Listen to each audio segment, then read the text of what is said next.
자, 안녕하세요. 박성필입니다. 자, 오늘 HLB 보도록 하겠습니다. 자, 조기 승인이 안 되고 주가가 좀 최근에 하락을 하면서 불안하신 분들 많으실 텐데 크게 걱정하실 필요는 없습니다. 여러분이 아시다시피 공개된 정보들은 승인 쪽으로 많이 기울여져 있고요.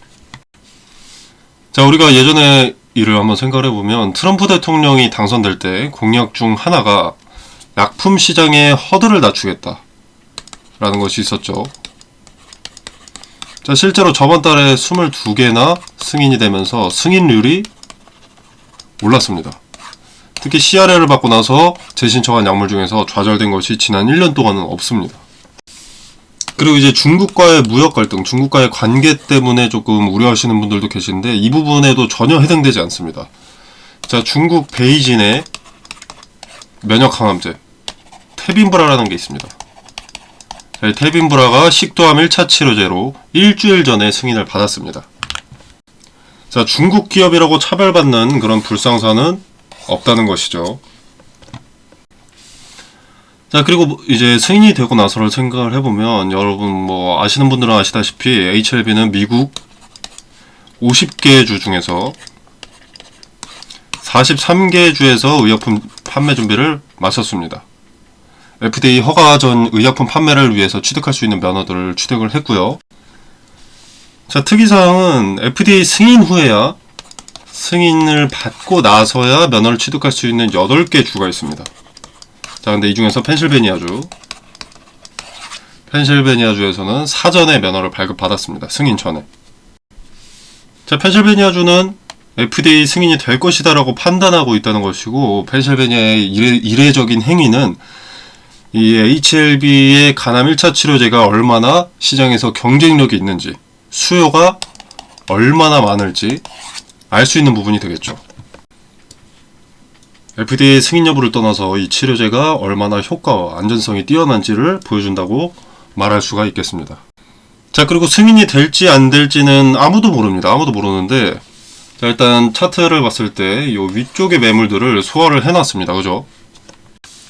그리고 나서 빠진 것이 의아하기는 하지만 이것은 세력들이 리스크를 어느 정도 덜어내는 행위로 볼 수가 있습니다. 자, 세력도 절대로 승인 여부를 알 수 없기 때문에, 승인에 대한 정보를 절대 미리 알 수 없기 때문에 한 발 빼는 거죠. 자, 대량 거래가 동반된 것이 아니기 때문에 세력의 엑시트는 절대로 아니다. 자, 세력의 엑시트가 아니라면 절망은 아닙니다. 자, 승인 가능성은 99%지만 승인이 보류되거나 지연되더라도 결국 승인되는 것은 100%입니다. 자, 세력도 보류되거나 지연되면 계획이 좀 늘어질 뿐이죠. 시간이 좀 더 걸릴 뿐인 거라는 겁니다. 자, 그리고 시간이 좀 지속되면 지속될수록 HLB의 또 다른 파이프라인, 선낭암이라던가 담간암이라던가 제2의 파이프라인이 준비가 되어 있기 때문에 그때 여러 재료를 한꺼번에 터뜨리면서 여러분들이 기대했던 수익을 목격할 수 있게 될 겁니다. 자, 그러니 3월 20일에 어떤 일이 발생하더라도 여러분은 실망할 필요는 없습니다. 자, 물론 저는 99% 승인된다고 생각을 하지만 만에 하나 1%의 확률로 보류가 된다거나 지연이 되더라도 세력이 플랜 B를 준비하면서 한 발 뺀 것처럼 여러분도 대응의 플랜 B를 준비하면 문제가 없다는 것이죠. 대신 꼭 우리가 경계해야 될 것은 기대감이 사그라드는 것은 보류든 승인이든 시기만 다르고 이제 하락의 출발점만 다를 뿐 반드시 필연적으로 발생하는 일이기 때문에 승인이 안 돼도 대응을 해야겠지만 승인이 되더라도 대응을 준비를 해야 된다고 말씀을 드리고 싶습니다. 자, 지금 크게 봤을 때 경우의 수가 두 가지가 있는 거죠. 승인과 보류. 자, 세력도 이 두 가지 경우의 수에 맞춰서 대응할 준비를 해놨습니다. 일단 물량 소화, 승인에 대한 경우의 수로는 물량 소화를 해놨죠. 그리고 보류가 될 경우의 수를 생각해서 한 발 빼놨습니다. 자, 그럼 여러분도 두 가지 경우의 수에 대한 대비를 해둬야겠죠. 자, 만약에 20일날 부정적인 소식이 들려왔다면 주가가 당연히 하락을 할 겁니다. 그죠? 자, 그러면 이제 매수 관점을 찾고 장기적인 계획으로 가야 합니다. 자, 우리가 여기서 CRL을 받고 여기서부터 뭐 여기까지 올라왔듯이, 자, 뭐 선남, 그리고 뭐 담가남, 그리고 이제 간암 치료제까지 다시 재료가 부각되고 이벤트 일정이 정해지기까지 저점의 물량을 끌어모으는 관점으로 접근해서 기회비용의 손실을 상회하는 수익을 가져가야 된다는 것이죠. 자, 왜냐면 일단 이게 약효 안전성은 입증이 되어 있습니다. 그죠? 자, 이제 담가남과 선남암은 표적 항암 물질은 리보세라닙을 토대로 임상이 진행됐기 때문에 간암 치료제의 승인이 나온다면 자연스럽게 그 가치가 널뛰게 될 것이고요. 자, 그러면 이후 판매 실적과는 무관하게 기대감은 여태까지처럼 반영될 수밖에 없습니다.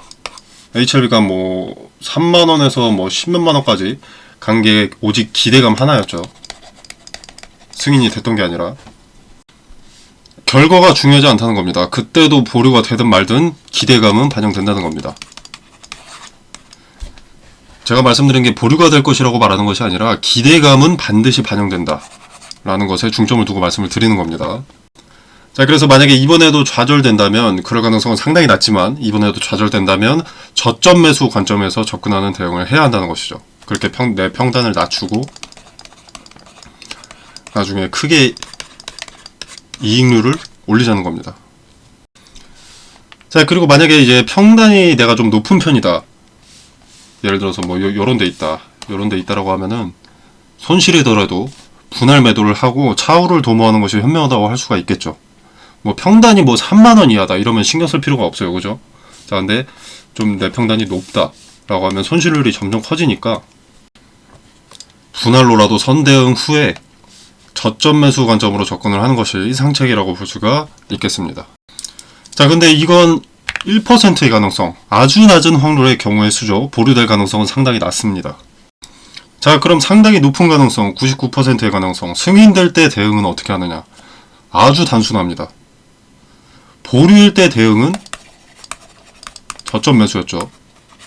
저점을 찾는 관점으로 접근하는 것. 자, 승인일 때 대응은 당연하게도 고점 매도입니다. 승인됐다고 승승장구하겠지. 계속 오르기만 하겠지. 반은 맞고 반은 틀렸습니다. 자, 간암 1차 치료제로 등재되고 뭐 승인되면 미국의 직판, 아마케 등에서 세계가 주목하고 있는 간암 치료제. 타이틀이 어마어마합니다. 근데 간과한 것은 주식이라는 것에 있습니다. 주식. 자, 승인이 된다면 기업의 가치는 올라갑니다. 당연히. 기술력을 입증을 했으니까. 자, 근데 주가는 가치가 올라간다고 올곧게 상식적으로만 움직이지는 않습니다. 자, 일단 어떤 종목이든 세력이라는 주체가 있습니다. 주가를 주도하는 주체죠. 큰 자금을 토대로 주가의 추세를 만들어내는 주체입니다. 자, 근데 시총이 10조가 넘어가는 종목의 주가를 컨트롤하려면 개인들의 매수세가 결국 따라와줘야 됩니다. 그래야 주가를 만들어내는데 비용을 감축시킬 수가 있는 거죠. 자, 그래서 어떤 호재 뉴스가 있을 때는 갑작스럽게 거래를 동반해서 개인들의 매수를 부추깁니다. 자, 이때는 비모 인스펙션의 이슈였죠. 자, 아무튼 그러면 그 개인들의 매수세가 주가의 상승을 이끌어주는 거죠. 도와주는 거죠. 이렇게 기대감을 보여주고 유지시킵니다. 자, 그리고 이벤트 일정에 따라서 기대감이 맥시멈까지 작용하면 세력은 이탈하죠. 엑시트합니다. 자, 그리고 이런 과정 중에 세력이 매집했었던 대량의 물량을 받아줄 주체가 필요하죠. 그 주체를 모집하기 위해서 계속 큰 상승세를 이렇게 보여주는 겁니다. 오늘도 오르고 내일도 오르고 모레도 오르고 글피도 오르는 것을 목격한 개인들이 욕심에 매수하기 시작하면 그 매수에 매도를 때려서 거래를 체결시키고 물량을 떠넘기고 엑시트하는 겁니다. 기대감이 일부 선반영되었고 사실 3만원부터 이 재료였죠. 자, 아무튼 기대감이 일부 선반영되었고 기대감은 소멸했는데 폭발적인 상승이 나오는 것은 매수 주체를 모집하기 위한 세력의 일종의 미끼입니다. 미끼. 대화나 낚으려고 질 좋고 값비싼 미끼를 꿰는 거죠. 거래가 체결될 만큼 매수세가 들어와줘야 엑시트를 할 수가 있으니까. 자, 근데 개인들이 이렇게 끝모르고 상승하는 주식에 탑승을 하는 것은 이쯤 됐을 때입니다. 자, 뭐 요런 때는 좀 경계를 합니다. 여기가 끝이겠지, 여기가 끝이겠지, 여기가 끝이겠지. 근데 한 번 더 오른다. 자, 그럼 이때 매수를 고민하게 됩니다. 자, 그리고 단 한 차례 만에 털어낼 정도로 매수세가 크게 들어오는 일은 상당히 어려운 일입니다. 쉽지 않습니다. 자, 그렇기 때문에 세력도 분할로 엑시트하는 것이 통상적이고요. 자, 그것을 차트에서 분단위로 어떤 자리에서 저항을 많이 받았는지, 그리고 그 자리의 거래는 동반되었는지 메모를 하다 보면 수렴되는 자리들이 있습니다. 수차례 돌파 시도가 있었는데 상한선이 존재한다라는 흔적을 발견했을 때 분할로 대응을 하게 되면 리스크는 최소화하면서 수익률은 극대화할 수 있습니다. 자, 이 대응은 당장 몇 거래일 안에 이제 준비를 해야 됩니다. 반드시 경계하시길 바라겠고요. 경계한다고 돈 드는 거 아닙니다.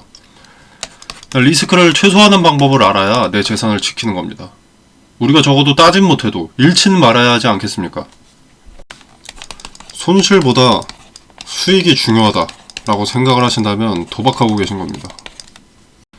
근거 있는 현명한 투자하시길 바라겠고요. 텔레그램 방에서 두 가지 경우의 수에 따른 대응의 디테일을 설명드리겠습니다. 자, 따라하지 않으시더라도 지켜라도 보시길 바라겠고요. 차후에 주가가 어떻게 되는지 꼭 지켜보시길 바라겠습니다. 자, 텔레그램방 링크는 영상 설명란에 보시면 여기 더보기 버튼이 있습니다. 자, 이 버튼을 누르시면 텔레그램방 링크가 기재가 되어 있고요. 이 공간 안에서 제공되는 정보 일체의 금전을 요구하지 않습니다.